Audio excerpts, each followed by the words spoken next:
Hi, and welcome to Talking About Tracy Chapman. We're coming to you with a special breaking news update today. Tracy Chapman is trending. She is trending at number 10 currently on Twitter in the US and in the UK. Now, you might wonder why that is the case. It's been 12 years since Tracy has released an album and 5 years since she last made a TV appearance. But she is back and she has come to bring a message. That message is vote. Appearing on The Late Show with Seth Meyers last night, Tracy Chapman performed a special rendition of Talking About a Revolution, her classic 1988 single from her debut album.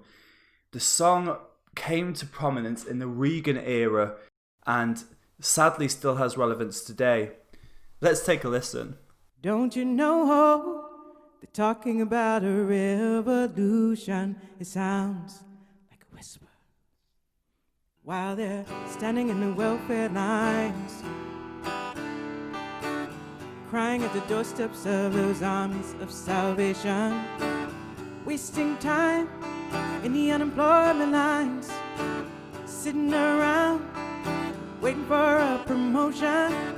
Don't you know talking about her? As I'm sure you'll agree, it is a stunning rendition and the voice sounds as great as it ever has. And actually, we've got a quote from Seth here saying, "I've always thought that Tracy Chapman's music skips your ears and goes straight to your heart.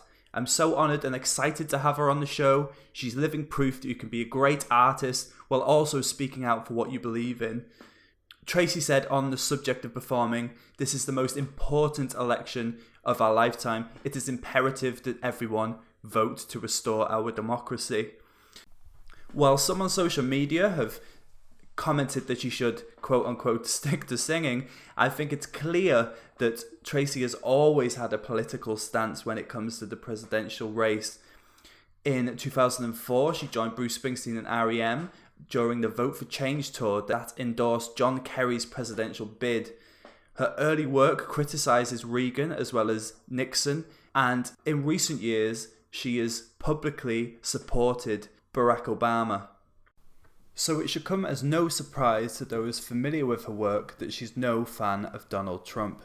In an interview with Radio New Zealand in 2015, she clarifies her position. In terms of the, political race for president, on the Republican side, it's a little bit of a circus, and I think you all can probably see that from your vantage point as well. And also, it's turned into a lengthy process that ultimately I don't think serves, the electorate. I think as much as he's entertaining to people, I think there's a certain level of irresponsibility in the way that he's chosen to represent his views and being anti-immigrant. And it seems to me that it's in opposition to the values of this country, which was founded on, the labor of my people and immigrants, who came here seeking a better life. So I'm disappointed. I mean, I guess that's the bottom line for me right now. There's a lot to be fixed. Yes. There's a lot of struggle and strife right now here, economically, racial terms. And we need someone serious to address these issues. I asked singer Brandon Stansell, who covered Talking About a Revolution recently in partnership with Equality California, encouraging people to vote, why he resonated with the song. Here's what he had to say. Well, Tracy's been one of my greatest inspirations, both musically and in her fight for equality and social justice over the years. And I wanted to cover this song because I think that it speaks to this moment in our history so perfectly. A moment when we all have to rise up and vote for change, vote for truth, and vote for something better. Now, let's take a look at this video. Let's break it down. The performance opens to Tracy's silhouette to an a cappella intro to the classic song. We're then treated to a wide shot where Tracy meets the eye of the viewer. She plays a true to the original rendition of her classic hit, and she is flanked by a unassuming curtain. Now, this harks back to the Baby Can I Hold You video, and I'm given on good advice that the guitar she is playing in this performance is actually that she played in the watershed performance at Wembley Stadium, which cast her into the public eye in 1988.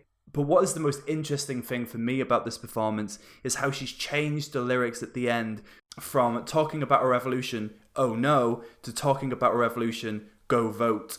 And she reveals a sticker on the curtain behind her which says, vote. Oh no, talking about a revolution, go vote. Talking about a revolution, go vote. So, no sitting on the fence here, and nor should she. She has a message she wants to give to the world, and her beautifully timed comeback was not a minute too soon. Fans globally reacted with open arms, and I join them in hoping that she comes back soon with a full album. But in the meantime, if you're in America, go vote and good luck tomorrow.